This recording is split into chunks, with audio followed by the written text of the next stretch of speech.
Bab 52 Kenangan yang Kembali. Kevin berdiri di balik pintu ruang keluarga, tangan masih memegang gagang, tetapi tubuhnya tidak lagi bergerak. Kamu ibunya Dede. Kalimat Omaloh berputar di kepalanya, menghantam semua pintu yang selama ini ia kunci rapat. Dede, nama yang muncul di mimpi. Nama yang terdengar seperti suara hujan. Nama yang selalu hilang tepat ketika ia hampir mengingatnya. Di dalam ruangan, Liana masih menangis.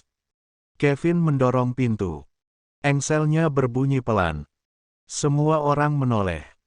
Wajah Liana langsung memucat. Edwin menegakkan tubuh di kursi roda meski lukanya pasti tertarik. Omaloh berdiri setengah, lalu berhenti. Kevin masuk satu langkah. Apa yang barusan kalian bicarakan? Suaranya tidak keras. Justru karena terlalu pelan, semua orang mendengar getarnya. Tidak ada yang menjawab cepat. Kevin menatap sweater biru di pangkuan Liana. Matanya turun ke kain itu, lalu ke wajah Liana, lalu ke Omaloh. Kenapa nama Dede disebut? Liana mencoba berdiri. Kakinya lemas, tetapi Edwin menggenggam lengannya dari samping kursi roda. Kevin, jangan panggil saya begitu dulu. Kevin menelan napas. Tolong. Saya perlu tahu apa yang saya dengar. Liana memeluk sweater itu lebih erat. Selama 20 tahun ia membayangkan saat menemukan anaknya. Dalam bayangannya, ia akan langsung berlari, memeluk, menangis. Tetapi ketika anak itu berdiri di depannya dengan mata penuh ketakutan, ia sadar cinta seorang ibu bukan hanya ingin memeluk. Kadang cinta berarti tidak merampas napas anak yang baru saja ditimpa kebenaran. Ia melangkah pelan. Kevin, katanya lagi, lebih lembut. Kamu kenal sweater ini? Kevin menatap kain biru itu. Seluruh wajahnya berubah. Bukan perubahan besar, hanya napas yang berhenti, bahu yang turun, mata yang tiba-tiba menjadi jauh lebih muda dari usianya. Itu, bibirnya bergerak, tetapi kata-katanya terlambat keluar. Itu sweater saya. Liana mengangkat sweater itu sedikit. Ini satu-satunya barang yang saya bawa waktu Oma menemukan saya, kata Kevin. Saya pikir cuma saya dan Oma yang tahu. Omaloh menutup mulut, menahan tangis. Liana membuka bagian depan sweater. Winnie the Pooh. Baju merah. Kevin mengangguk pelan. Saya tidur dengan itu bertahun-tahun. Bagian siku kiri pernah robek. Kevin menatapnya tajam. Liana menyentuh bekas tambalan kecil. Aku menambalnya malam-malam setelah kamu jatuh di halaman. Kamu tidak mau tidur karena takut besok tidak bisa pakai sweater ini. Kevin mundur setengah langkah. Bagaimana Bu Liana tahu? Panggilan Bu Liana itu menusuk dan menyelamatkan sekaligus. Liana menghirup napas gemetar. Ia membalik keras sweater, memperlihatkan dua huruf kecil berwarna merah. Det. Ini, katanya, suaranya patah. Ini saya yang menjahit. 20 tahun lebih yang lalu. Det. Dede. Kevin menatap huruf itu. Ruangan seperti menghilang. Hujan. Dingin. Bau kain basah. Tangan kecilnya mencengkeram bagian dada sweater. Ada suara perempuan menyanyi sangat pelan. Dede, tidur ya, sayang. Ia melihat sepotong wajah. Tidak jelas, seperti kaca terkena air. Tetapi ada tangan yang mengusap rambutnya. Ada aroma minyak telon dan sabun cuci. Ada dada hangat tempat ia menyembunyikan wajah ketika takut petir. Dede anak mama yang kuat. Kevin mengangkat tangan ke kepalanya. Tidak. Liana berhenti, takut ia terlalu cepat. Saya. Kevin terhuyung ke belakang sampai menyentuh pinggir meja. Saya ingat suara itu. Omaloh menangis sekarang. Kevin. Saya ingat dia menyanyi. Kevin menatap Liana dengan mata yang mulai basah. Lagu tentang bintang. Saya pikir itu mimpi. Liana mengangguk, air matanya jatuh tanpa henti. Bintang kecil di langit yang tinggi. Kamu selalu minta lagu itu kalau hujan. Kevin mengeluarkan suara yang bukan tawa, bukan tangis. Saya ingat tangan. Ia melihat tangan Liana. Saya pernah menggenggam tangan itu. Liana mengulurkan tangan dengan sangat hati-hati, telapak terbuka. Kevin menatapnya lama. Lalu ia meletakkan tangannya di atas tangan Liana. Tubuhnya gemetar. "Mama." Kata itu keluar kecil sekali. Seperti suara anak 6 tahun yang akhirnya berani membuka mata. Liana tidak sanggup menahan lagi. "Dede." Kevin menutup mata. Air matanya jatuh. "Mama." "Iya." Liana maju dan memeluknya. "Iya, sayang. Mama di sini. Mama minta maaf. Mama mencari kamu. Mama tidak pernah berhenti mencari kamu." Kevin membeku dalam pelukan itu selama 1 detik. Lalu seluruh tubuhnya runtuh. Ia memeluk Liana begitu erat sampai Edwin hampir bergerak untuk mengingatkan kehamilan Liana, tetapi Om Aloh menahan bahu Edwin. Pelukan itu bukan pelukan biasa. Itu 20 tahun tidur buruk, doa yang tidak dijawab, ulang tahun tanpa anak, Natal tanpa ibu, rasa bersalah, amarah, dan cinta yang tertahan di benda kecil berwarna biru. Kevin menangis seperti anak kecil.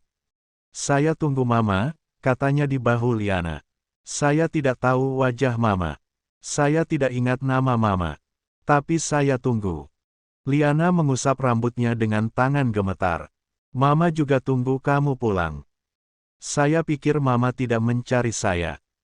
"Tidak." Liana menarik wajah Kevin sedikit agar ia bisa menatapnya. "Dengar Mama. Tidak pernah 1 hari pun Mama berhenti. Mereka memisahkan kita. Mereka berbohong. Tapi Mama mencari kamu, Dede. Mama mencari kamu sampai Mama hampir tidak punya tenaga lagi." Kevin menangis lebih keras. "Saya marah sama Mama dalam mimpi," bisiknya. "Saya sering marah. Saya pikir kenapa Mama tinggalkan saya." "Kamu boleh marah." Kevin menggeleng seperti anak kecil. "Sekarang tidak bisa. Kalau marah, Mama hilang lagi." Kalimat itu membuat Liana hampir patah. "Mama tidak hilang." Ia memegang wajah Kevin dengan kedua tangan. "Lihat Mama. Mama di sini. Kamu boleh marah, boleh menangis, boleh tanya apapun. Mama tidak akan pergi." Kevin menutup matanya, mencoba bernapas seperti yang selalu Isa ajarkan. Tetapi napas itu pecah di tengah jalan. "Setiap ulang tahun," katanya, "Oma selalu buat makan malam. Pak Edwin selalu kasih hadiah. Tapi setelah semua orang tidur, saya sering buka kotak sweater itu. Saya tidak tahu kenapa saya merasa hari ulang tahun harusnya ada seseorang lain." Liana mengusap pipinya dengan ibu jari. "Mama selalu beli kue kecil untuk Dede. Coklat, karena kamu tidak boleh makan yang ada kedelainya. Setiap ulang tahun setelah kamu hilang, Mama tetap beli 1 potong. Mama taruh lilin, lalu Mama simpan sampai lilinnya habis sendiri." Kevin mengeluarkan isak yang dalam. "Mama." Mama menyanyikan lagu ulang tahun sendirian, Liana berbisik. "Bukan karena Mama yakin kamu dengar, tapi karena kalau Mama berhenti, rasanya Mama benar-benar menguburmu. Mama tidak sanggup." Kevin meraih tangan kiri Liana, lalu memperlihatkan punggung tangan kirinya sendiri. "Bekas ini. Anjing kecil tetangga." Liana menyentuh garis luka itu dengan sangat pelan. "Kamu sok berani mau menyelamatkan bola plastikmu. Setelah digigit, kamu menangis bukan karena sakit, tapi karena takut anjing itu dimarahi." Kevin tertawa di antara tangisnya. Suara itu hancur, tetapi hidup. "Saya selalu merasa bekas luka ini punya cerita. Saya cuma tidak tahu ceritanya punya Mama." Kevin menatapnya dengan wajah basah. Perlahan, seolah takut kata itu pecah jika diucapkan terlalu keras, ia berkata, "Mama." Liana memeluknya lagi. Edwin memalingkan wajah, tetapi air matanya sudah jatuh. Pria yang pernah terkenal tidak pernah goyah itu duduk di kursi roda, tangan menutup mulut, menyaksikan istri dan anak yang hilang 20 tahun akhirnya saling menemukan di ruang keluarganya. Om Aloh berdiri di samping mereka, menangis tanpa malu. "Maafkan Oma," katanya, "kalau Oma lebih cepat menemukan ibumu." Kevin mengangkat kepala dari pelukan Liana. Wajahnya masih basah, tetapi suaranya lembut. "Oma menyelamatkan saya. Oma Loh menggigit bibir. Oma memberi saya hidup, lanjut Kevin. Kalau Oma tidak berhenti malam itu, saya mungkin tidak ada di sini. Liana mengulurkan satu tangan kepada Oma. Oma mendekat, dan untuk beberapa saat, tiga orang itu saling memegang. Liana, ibu yang kehilangan. Oma Loh, ibu yang menemukan dan membesarkan. Kevin, anak yang selama ini hidup di antara dua nama. Dede. Kevin.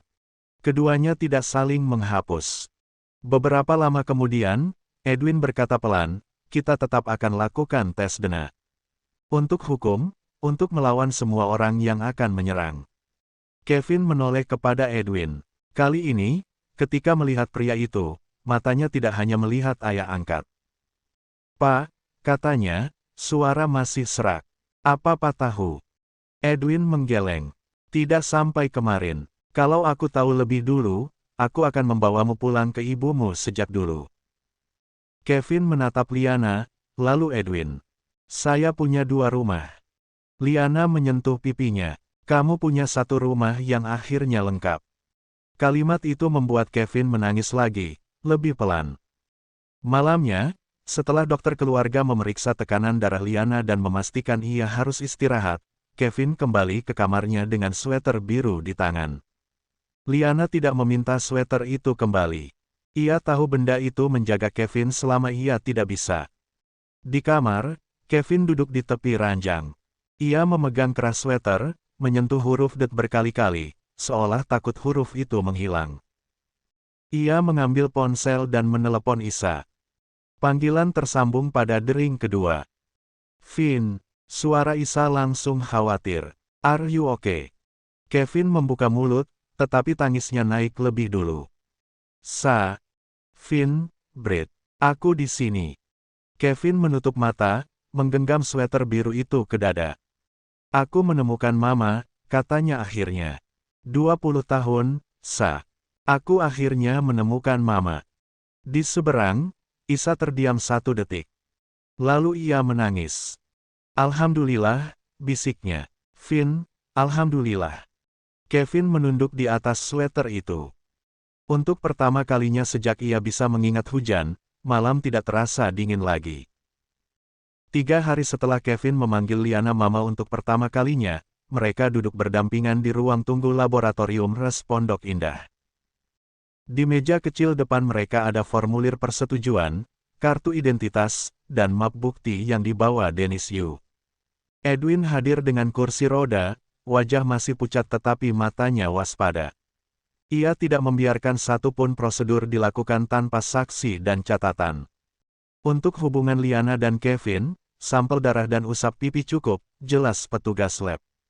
Untuk Pak Albert yang berada di luar negeri, kami menerima sampel dari laboratorium partner dengan video witness dan segel rantai bukti. Pak Dennis sudah koordinasi. Dennis mengangguk. Saya ingin semua barcode dicocokkan ulang sebelum disegel. Kevin menatap jarum kecil di meja, lalu menatap Liana. Mama takut. Liana hampir menangis hanya karena kata itu. Tidak, jawabnya. Kamu. Kevin tersenyum lemah. Saya sudah tahu di sini. Ia menyentuh dadanya. Tapi untuk menghancurkan orang-orang yang akan menyangkal, kita butuh kertas. Liana menggenggam tangannya. Pengambilan sampel berlangsung cepat. Kevin menggulung lengan kiri tanpa sadar, dan Liana kembali melihat bekas luka itu. Kali ini, ia tidak jatuh. Ia menyentuh punggung tangan Kevin sebelum petugas mengambil darah. Dulu kamu menangis lebih keras dari ini, bisiknya. Kevin menunduk, senyumnya basah. Sekarang malu kalau nangis di depan petugas. Boleh nangis. Mama izinkan. Petugas lab pura-pura tidak mendengar, tetapi matanya ikut lembut.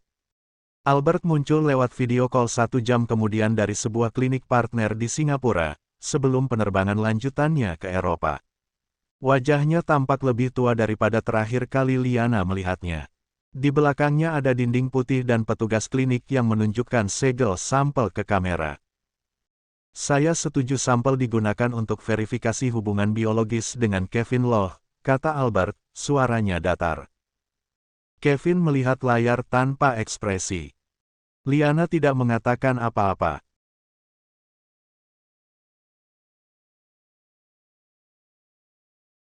Setelah formulir selesai, 3 hari menunggu terasa lebih panjang daripada 3 tahun. Di rumah Menteng, Kevin tidak kembali ke kamarnya sendirian seperti dulu. Ia sering duduk di dekat Liana, kadang hanya membaca email, kadang bertanya hal kecil yang terdengar sederhana tetapi bagi Liana seperti hadiah. Mama dulu suka masak apa untuk Dede? Sup ayam jagung tanpa kecap. Perkedel kentang tanpa bahan kedelai. Telur kukus. Saya tidak ingat. Tidak apa-apa. Sore itu Liana masuk dapur dengan pengawasan ketat dari Bu Sri dan dokter keluarga. Edwin protes karena ia seharusnya istirahat, tetapi Liana hanya membuat 1 panci kecil sup ayam jagung. Kevin duduk di meja pantry seperti anak yang takut bergerak terlalu banyak. Ketika ia mencicipi suapan pertama, sendoknya berhenti. Liana menahan napas. Kenapa? Kevin menatap mangkuknya lama. Rasanya familiar. Liana tertawa sambil menangis. Dulu kamu selalu minta bagian jagung lebih banyak. Kevin mengambil 1 suapan lagi. Kali ini ia tidak menyembunyikan air matanya. Malam berikutnya, Kevin mengajari Liana memakai Instagram dengan sabar. Ia membuat akun pribadi yang terkunci, hanya untuk keluarga dekat. Mama tidak perlu menerima semua orang, katanya. Kalau ada akun aneh, jangan klik link. Liana mengangkat alis. Kamu bicara seperti akun nenek-nenek gaptek. Mama baru tanya kenapa foto profil tidak muncul di feed. Edwin tertawa dari kursi roda. Liana melempar tisu ke arahnya, dan untuk beberapa menit rumah itu terasa seperti rumah yang tidak sedang dikejar musuh. Hasil dena keluar pada pagi hari ketiga. Dennis datang sendiri membawa map tertutup. Tidak ada yang duduk ketika ia masuk ke ruang kerja Menteng. Oma Loh berdiri di dekat jendela. Edwin di kursi roda. Liana menggenggam tangan Kevin begitu kuat sampai Kevin menutupinya dengan tangan lain. Dennis membuka map. Hasil pertama, Liana Liam dan Kevin Loh. Ia menarik napas. Probabilitas hubungan biologis ibu anak, 99,99998%. Liana menutup mata. Kevin menunduk dan mencium tangan Liana. Mama. Liana membungkuk memeluk kepalanya. Dede. Oma Loh menangis pelan. Dennis melanjutkan setelah memberi mereka waktu beberapa detik. Hasil kedua, Albert Pua dan Kevin Loh. Probabilitas hubungan biologis ayah anak, 99,99999%. Ruangan berubah sunyi. Kevin mengangkat wajah. Tidak ada kebahagiaan di sana. Hanya pintu lain yang terbuka ke luka lama. Jadi dia ayah biologis saya. Ya, kata Dennis. Secara biologis. Ini juga mengunci satu hal lain, lanjut Dennis. Laporan oligospermia lama Albert masuk akal. 20 tahun lalu jumlah spermatozoanya sangat rendah, tapi bukan nol.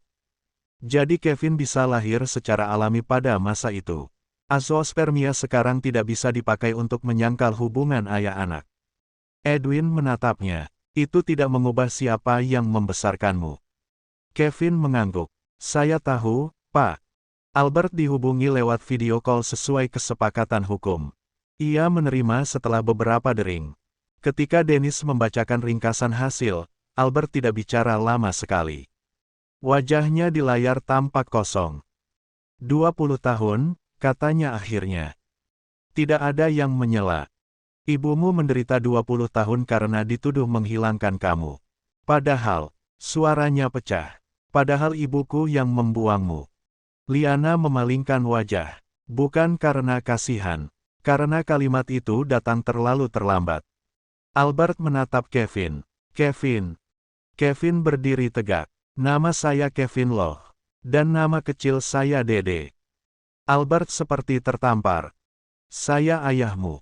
Secara biologis, jawab Kevin. Itu kata laporan. Aku tidak tahu. Saya tahu. Kevin menatap layar tanpa berkedip.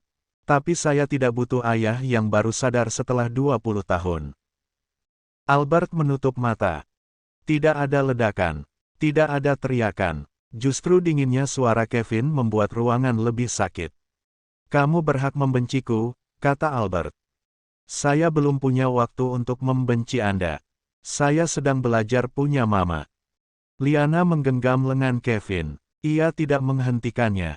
Anak ini berhak memilih jaraknya sendiri.